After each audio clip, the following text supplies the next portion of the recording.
Test Skechers prise 324. Salut les runners, aujourd'hui on se retrouve pour un test de chaussures et on va parler de la marque Skechers. Alors déjà ce qu'il faut savoir avant de commencer, c'est qu'avant de chausser ma première chaussure Skechers, j'avais une image un peu bizarre de cette marque. Voilà, pour moi c'était une marque américaine de chaussures essentiellement féminines, un peu fitness, et je me doutais pas du tout qu'ils faisaient des chaussures de course à pied pour hommes, de trail ou même sur route. J'en avais franchement aucune idée. Du coup quand on m'a proposé de tester cette marque, je trouvais ça un peu bizarre. Mais bon, je me suis dit, allez, pourquoi pas. Donc voilà le premier modèle que j'ai pu tester, c'est les Skechers Go Run Forza. Bon, au niveau du look, c'est vraiment une question de goût. Moi, je dois avoir des goûts de merde parce que je trouve que c'est pas trop mal, même si bon, c'est pas ce que je préfère. Mais vous, sur les réseaux sociaux, en général, c'était plutôt négatif comme avis. Donc bon, c'est peut-être moi qui ai des mauvais goûts, je sais pas. En tout cas, comme vous pouvez le voir, on a une semelle surcompensée. Donc directement, ça fait penser à Hoka. Donc fatalement, dans ce test, il y aura pas mal de comparaisons avec les chaussures Hoka. C'est logique. Concernant la chaussure, franchement, son point principal, sa grosse qualité, bon, c'est le confort. Franchement, c'est des chaussures qui sont vraiment super confortables. Grâce à la semelle, on a vraiment une sensation de confort. L'amorti, c'est vraiment un truc de ouf.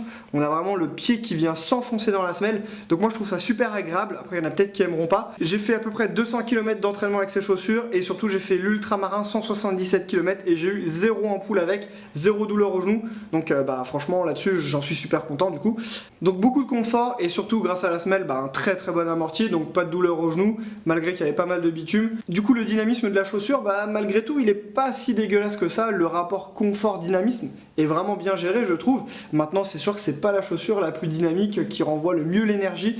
Donc si vous cherchez vraiment à faire de la perf, je sais pas si c'est les chaussures que je vous conseillerais. La toe box, elle est assez large, franchement on a du confort, le mesh il est assez respirant. J'avais une appréhension avec les Hoka concernant la semelle surcompensée, c'est que la chaussure est plus haute, du coup j'avais peur que ça manque de stabilité. Sur Hoka c'était pas le cas, et du coup là sur les Skechers c'est pas non plus le cas. C'est des chaussures qui sont stables, j'ai eu aucun souci d'appui avec, donc pas de problème de ce côté-là. Concernant ces Go Run Forza, écoutez, moi, un retour vraiment positif, j'en suis vraiment content. J'orienterai plus ces chaussures pour des gens qui veulent faire de la longue distance, on va dire du semi-marathon et au-dessus.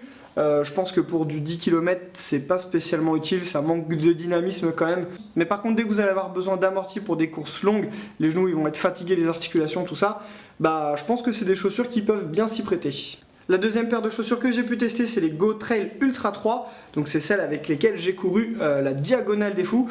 Et écoutez, le même retour, franchement c'est des chaussures qui m'ont beaucoup plu. Donc comme pour les Go Run, c'est une chaussure qui est classique, à part la semelle surcompensée, du coup confort et amorti. Sinon il n'y a rien de spécial à dire. Justement, j'aurais peut-être voulu qu'ils rajoutent quelques trucs qui auraient pu être pas mal. Vu que c'est censé être des chaussures de trail, j'aurais bien aimé ici un petit mèche pour pouvoir ranger les lacets. Comme ça, quand la chaussure est pleine de gadou, on peut quand même facilement enlever ses lacets.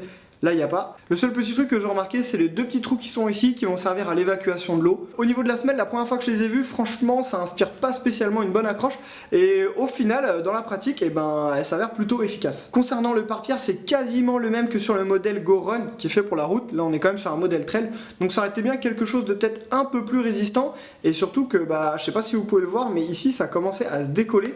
Donc là-dessus, c'est peut-être un petit peu à revoir. D'ailleurs, ça va m'amener à vous parler de la longévité de ces chaussures. Alors, il est clair, c'est sûr et certain que ces chaussures, elles ont une durée de vie plus courte que des chaussures classiques. La semelle étant plus molle, elles s'usent plus vite. Là, ces chaussures, elles ont à peu près 400 km. Les dessins, ils ont commencé à pas mal s'user. Également sur les Go Run, on peut voir que sur la semelle, les dessins, ils ont commencé à s'effacer. Alors, c'est des chaussures qui sont encore utilisables plusieurs centaines de kilomètres, mais voilà, ça commence déjà à pas mal s'user. Ceci dit, par contre, au niveau de l'usure, vu qu'on compare au Hoka, je trouve que les Skechers sont meilleurs. J'ai utilisé cette paire de Hoka pour à peu près 100 km d'entraînement, plus le marathon des sables. On peut voir que la semelle, elle est vraiment bien usée, mais à la différence qu'ici, il y a des crampons qui s'arrachent, qui commencent à s'arracher. Et encore, franchement, sur la course, j'ai vu bien pire. Donc celle-ci, elle s'en sort pas trop mal, on va dire. Donc Hoka, j'ai l'impression que c'est un peu moins résistant que Skechers. Et surtout, le plus important, c'est que d'avoir utilisé ces chaussures pour faire ce plan vidéo, ça me permet de justifier auprès de ma chérie pourquoi je garde ces chaussures depuis 2 ans dans un placard pour rien. Voilà, ça c'est fait. Et pour finir la comparaison avec Hoka, on va parler du prix. Les Skechers sur internet, vous pouvez les trouver à moins de 100 €, alors que des Hoka, en général, ça se trouve à un peu plus de 100 €. Malgré l'épaisseur de la semelle sur le modèle Trail, la chaussure, elle est super souple. Du coup, ça suit très bien les mouvements du pied. Ça, c'est grâce aux 4 petites rainures qu'on trouve ici, qui permettent à la chaussure de se plier.